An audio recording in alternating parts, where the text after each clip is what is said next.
उसके मन में कोई कपट नहीं है, उसके मन में कोई बेईमानी नहीं है, छल नहीं है। भगवान भी चाहता है जैसा मैंने तुझे भेजा स्कूल वैसा कि वैसे ही लौट कर आना, जैसा मैंने तुझे भेजा संसार में वैसा ही लौट कर मेरे पास आना, जैसा मैंने भेजा है।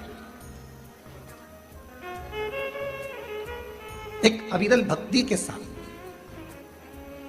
संत, सती और भक्ति, कौन कौन है? तीन, संत, सती और भक्ति। ये तीन अगर हमारे घर के अंदर इन तीन में से एक भी है, जरूरी नहीं कि कोई कपड़े बदल लेगा तो संत हो जाएगा, कोई माला पहन लेगा तो संत हो जाएगा, कोई जटा बढ़ाएगा तो संत हो जाएगा। संत का ये लक्षण नहीं है। संत का लक्षण है कि जहां रह रहा है, जिस स्थान पर रह रहा है, जहां वो है वहां रहकर अविरल भक्ति को धारण करना। अविरल भक्ति जहां वो निवास करे उस अविरल भक्ति को धारण करे। संत का लक्षण है संसार की बातों से, संसार की मोह माया से, संसार के सारी दुनिया के संसार के सुख से, भोग से दूर रहे, वो संत।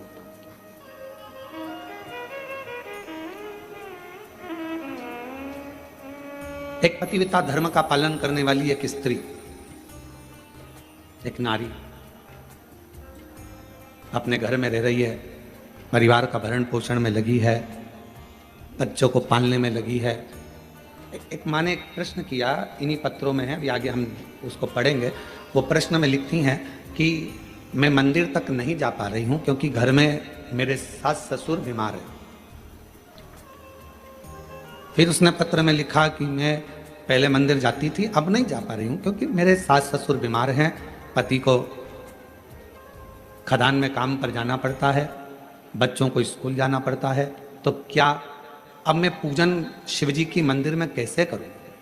तो मेरा उस बहन से, जिसने पत्र लिखा है, उस बहन से इतना ही कहूँगा कि आप मंदिर नहीं जा सकते, अपने सास ससुर की सेवा कर रहे हो, परिवार की सेवा में लगे हो, ये भी मेरे शंकर की सेवा ही है, ये भी मेरे शिव की सेवा। और दूसरा, आपका मन करता है कि मैं मंदिर नहीं जा पा रही हूँ, मेरे मन में खलबली है मंदिर ना जाने की, तो अपने घर में जो शंकर भगवान का शिवलिंग है, अपने घर में जो शिवलिंग विराजमान है, उसकी सेवा करो, उसको जल चढ़ा लो, उसकी आराधना कर लो, मंदिर में पूजन के बराबर ही फल प्राप्त होगा। आप उस सेवा में तो लोग सास ससुर की भी सेवा कर रहे। पंडरीनाथ में हरि विठ्ठल विराजमान है, किसके लिए आए थे? पौंडलिक के लिए। पौंडलिक ने करा क्या था? अपने माँ बाप की सेवा, अपने माता पिता की सेवा। वो तो कभी मंदिर में नहीं गया, ना वो कभी शिवालय गया, ना देवालय गया, ना मंदिर गया, केवल माँ बाप की चरणों की सेवा कर रहा था। इतनी सेवा में लीन हो गया कि भगवान हरि विठ्ठल को आकर, पांडुरंगा नारायण को आकर दर्शन देना पड़ा।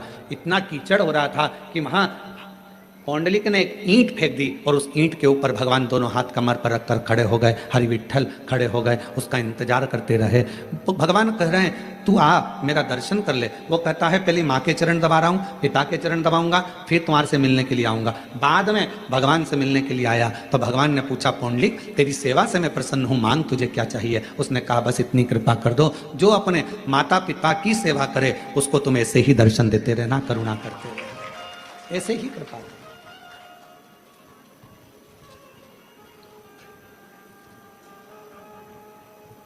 क्या करें हम? कोई कोई माता ऐसी हैं, कोई कोई भाई ऐसे हैं, कोई कोई जीजियां जीजा, मेरी बेटियां बेटा ऐसे हैं, मंदिर बहुत दूर है, जाएंगे कैसे? कैसे? तो जहां अपना घर है, घर के अंदर जो शिवालय है उसकी भी आराधना कर सकते। घर में जो मंदिर है, घर में जो भगवान विराजना है, उसकी भी आराधना करो, साधना करो।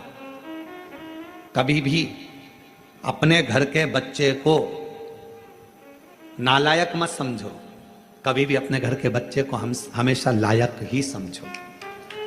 अपने घर का जो बेटा है, कई माताएं अपने बच्चे से कह देती तुझ में अकल नहीं है, तुझ में अकल नहीं है, तुझ में अकल नहीं है। कई माताएं कह देती हैं अपनी अपनी बातों में, वो देखो उसका पति बेचारा इतना कर लेता है, उसका पति वैसा कर लेता है, और तुम तो घर में पड़े रहते हो, तुम्हारे से तो कोई काम बनता नहीं है, ये जाते नहीं बनता, वो काम करते नहीं बनता। अपने घर में, अपने परिवार में ये ना देखा जाए कि कौन कमजोर है। ठीक है, कोई कोई बच्चा पढ़ने में होशियार रहता है, कोई कोई किसी कला में होशियार रहता है। मेरा भगवान किसी को कम तो नहीं रखता, भगवान सबको लेवल बराबर बनाकर रखता है। 5 उंगलियां पांचों बराबर नहीं हो सकती। अगर पांचों बराबर हो जाए तो ये मुष्टिका बंध नहीं सकती। इसलिए इस मुष्टिका को बांधने के लिए 5 उंगलियों को भी परमात्मा ने अलग अलग बनाया है, किसी को छोटी, किसी को बड़ी, किसी को मंजली, किसी को संजली बनाया। परमात्मा सबको, घर में 5 बहनें, आप भी होंगी, 2-3 बहनें तो होंगी, 2 नहीं होगी, 3 होगी, 3 नहीं होगी तो 1 होगी, काका बाबा की मिला लो 2-4 तो बहनें होगी। सबका रहने का तरीका अलग, सबका खाने का तरीका अलग, सबका बोलने का तरीका अलग, सबका व्यवहार अलग, सबके अपने अपने तरीके, अपना अपना व्यवहार है सबका। और सब अपने अपने व्यवहार से, सब अपने अपने तरीके से रह रहा है, सब अपने व्यवहार। अब कई माताएं कहती हैं कि हमारा वो जेठानी तो कभी मंदिर नहीं जाती, भगवान शंकर से प्रार्थना करो, जेठानी नहीं जा रही है तो मत जाने दो। कोई कोई ऐसा होता है जिस पे मेरे भगवान शंकर का प्रेम बहुत होता है, वही तो जाएगा ना।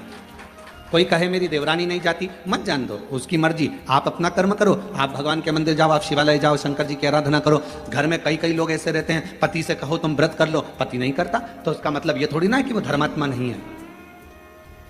पति मंदिर नहीं जाता तो इसका मतलब ये थोड़ी ना कि वो धर्मात्मा नहीं है। बेटे मंदिर नहीं जा रहे तो इसका मतलब ये थोड़ी ना कि बेटे धर्मात्मा नहीं है।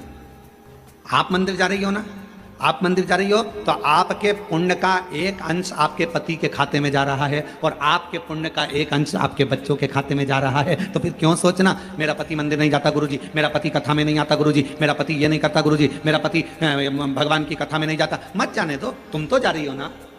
मेरी सास दिन भर घर में रहती है, वो कथा नहीं सुनती गुरुजी, टीवी चालू रहती है तो भी उसका मन नहीं लगता। मत लगने दो, तुम टीवी तो चालू कर दियो ना, तुम्हारा तो लग रहा है ना। बस अपन हम सुधरेंगे युग सुधरेगा, हम सुधरेंगे हम बदलेंगे युग बदलना किसको है? अपने आप को। जब हम बदलेंगे तो युग अपने आप बदल जाएगा। आपको देखकर एक ना एक दिन तुम्हारे घर में, एक ना एक दिन, तुम महीना 2 महीना कथा तो सुनो, एक आध दिन पति भी 5-10 मिनट टीवी के सामने बैठकर कथा सुन ही लेगा। तुम बदल कर देखो, वो भी बदलेगा। आप चाहती हो कि आपका बच्चा अच्छी पढ़ाई करे तो आपको अपना मोबाइल पढ़ाई के समय पर, बच्चों को पढ़ाते समय अपना मोबाइल कहीं दूसरी जगह रख देना है, तब बच्चों को पढ़ाना है। मालूम पड़े बच्चों को लिखने को दे दिया, हाथ में तुम मोबाइल लेकर बैठ गई, बच्चा लिख रहा है, वो बच्चा कभी नहीं पढ़ पाएगा। उसका ध्यान अपनी मम्मी के मोबाइल में और मम्मी के ऊपर रहेगा। माँ जैसा करेगी बेटा वैसा करेगा। अपने मोबाइल को उठाकर तुमने रख दिया तो बच्चे को भी समझ में आ जाएगा मेरी मम्मी पढ़ाई को बहुत ज्यादा मायना देती है, पढ़ाई के ऊपर प्रेशर देती है, इसलिए मुझे पढ़ाते समय मोबाइल हाथ में नहीं देती, मतलब मुझे पढ़ना है। फिर बच्चा पढ़ना प्रारंभ करेगा। माताएं हाथ में मोबाइल है, बच्चे से कहती पढ़, लिख लिख, A for apple, B for ball, जल्दी लिख। लिख रहा है? हाँ मम्मी। क्या क्या लिखा? A for apple, B for ball, ठीक है, सी फॉर कैट। अभी तक नहीं लिखा, बैठा है इतनी देर से। अर्थात तुम्हारे मोबाइल चलाने से तुम्हारे बच्चे पर प्रभाव पड़ा। तुम्हारा ध्यान मोबाइल में था, बच्चे का ध्यान तुम पर था, तो वो लिख नहीं पाया। जब पूरा एकाग्र चित्त लगाकर अपने बच्चे को पढ़ाओगे तो वो बच्चा अपने आप पढ़ना प्रारंभ करेगा, दिल लगाना प्रारंभ करेगा, मन लगाना प्रारंभ। हम जब पढ़ते थे उस समय पर 2 तरह के क्वेश्चन आते थे, और हमारे साथ पढ़ने वाले आप सब भी हो। ऐसा नहीं कि आप कोई बहुत ओल्ड हो या न्यू हो, सब हमारे साथ के हो।